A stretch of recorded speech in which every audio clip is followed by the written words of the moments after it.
Pessoal, a lei da velocidade, ela diz o que pra gente?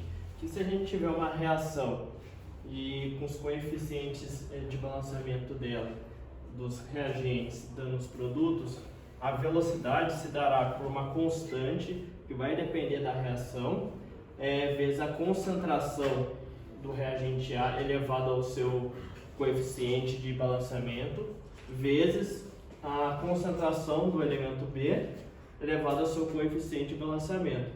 Isso daqui ocorre para reações elementares. O que são reações elementares? São reações que ocorrem em uma etapa só.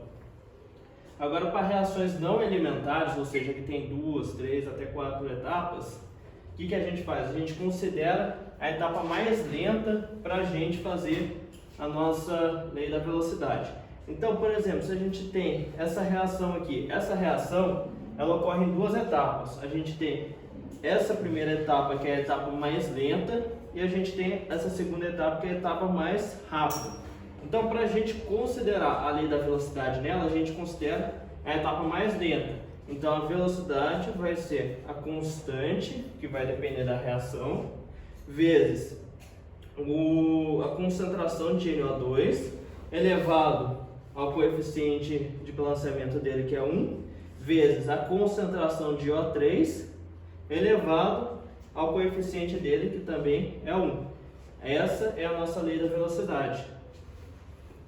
Então, a gente também tem uma coisa chamada de ordem da reação.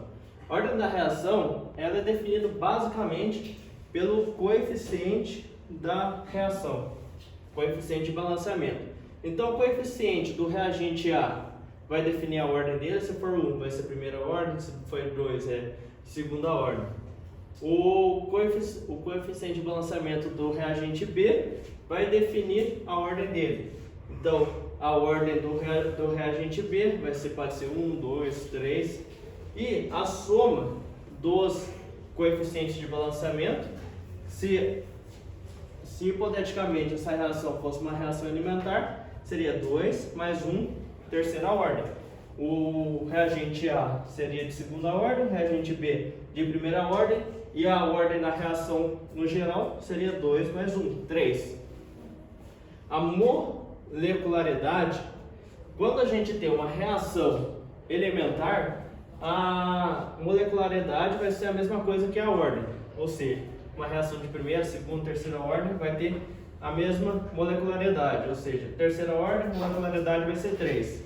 Agora, se for não elementar, cada etapa vai ter uma molecularidade e a etapa mais lenta vai ser considerada para a gente considerar a ordem.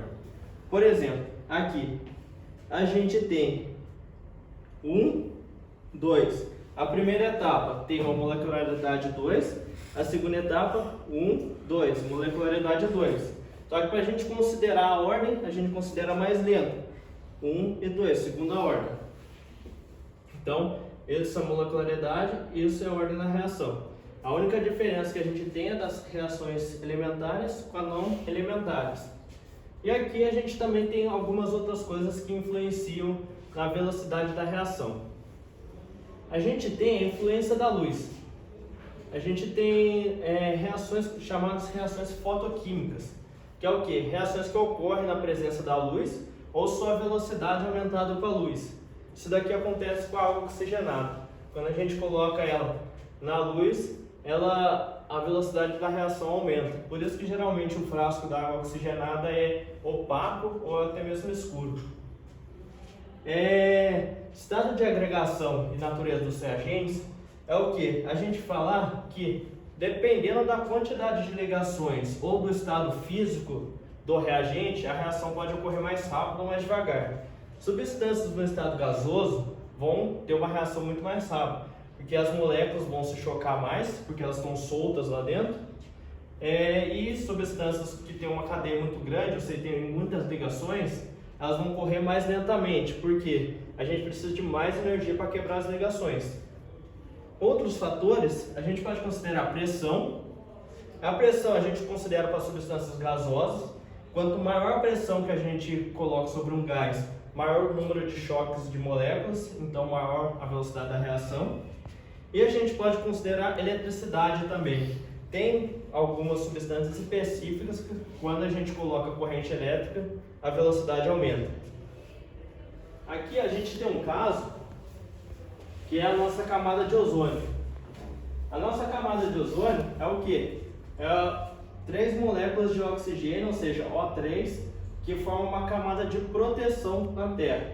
Então, essa camada de proteção serve para filtrar os raios ultravioletas que, quando entram em contato com a nossa pele, causam câncer de pele, queimaduras, interfere nas plantas também. Então, o que acontece? A luz do Sol, ela entra na atmosfera, ela quebra a molécula de oxigênio, ou seja, O2, em 2 moléculas de O. Então, essas duas partículas aqui liberadas, uma vai encontrar uma molécula de oxigênio, vai se ligar a ela e vai formar o nosso O3, que é o ozônio. E esse ozônio ele vai filtrar os raios ultravioletas e vai ser quebrado também, liberando uma molécula de O, de oxigênio, e uma molécula de O2. E essa molécula de O2 vai ligar de novo, vai ser quebrada de novo pela luz solar e vai voltar no processo que a gente tinha lá atrás. O que aconteceu? Com o advento dos refrigeradores, ar-condicionado, a gente criou um gás chamado CFC. O CFC, quando ele vai para a nossa atmosfera, a luz, do mesmo jeito que ela quebra a molécula de O2, ela quebra a molécula de CFC e libera uma molécula de cloro. E essa molécula de cloro, ela impede ela quebra a nossa molécula de ozônio. Ela se liga ao oxigênio, que está sozinho, impedindo a formação de ozônio. Então, ela começa a quebrar as moléculas de ozônio. Então, uma molécula de cloro sozinha consegue quebrar várias moléculas de ozônio. E a gente começou a ver ao longo do tempo que estava formando um buraco na camada de ozônio. Isso daqui são fotos de satélite. A gente tem um buraco na camada de ozônio.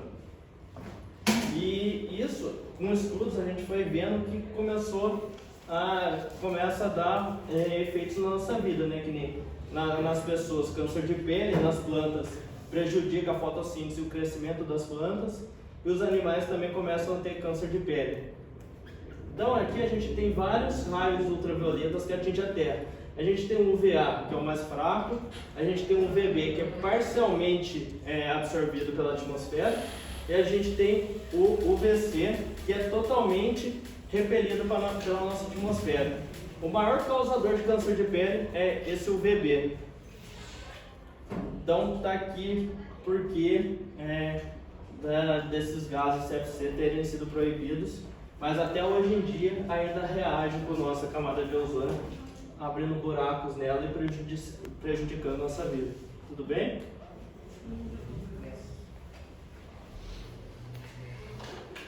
Desculpa pela gravação.